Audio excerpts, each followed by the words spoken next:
আদালতের রায়ে 2013 সালে রাজনৈতিক দল হিসেবে জামায়াতের নিবন্ধন বাতিল হয়, আর দলীয় প্রতীক দাঁড়িপাল্লা বাদ দেওয়া হয় 2016 সালে ফুল কোর্ট সভার একটি সিদ্ধান্তে, যেটি কোনো রায় ছিল না, যে কারণে নিবন্ধন ফেরত পেতে জামাত আপিলের পাশাপাশি দাঁড়িপাল্লা প্রতীক হিসেবে বরাদ্দের বিষয়ে আলাদা একটি আবেদনও করেছিল।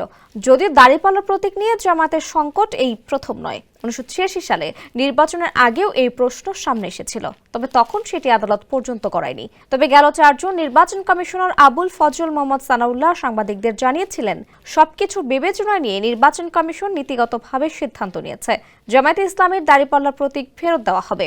অবশেষে বাংলাদেশ জামায়াতে ইসলামীর পুরনো প্রতীক দাঁড়িপাল্লা পুনরায় বরাদ্দ দিয়েছে নির্বাচন কমিশন।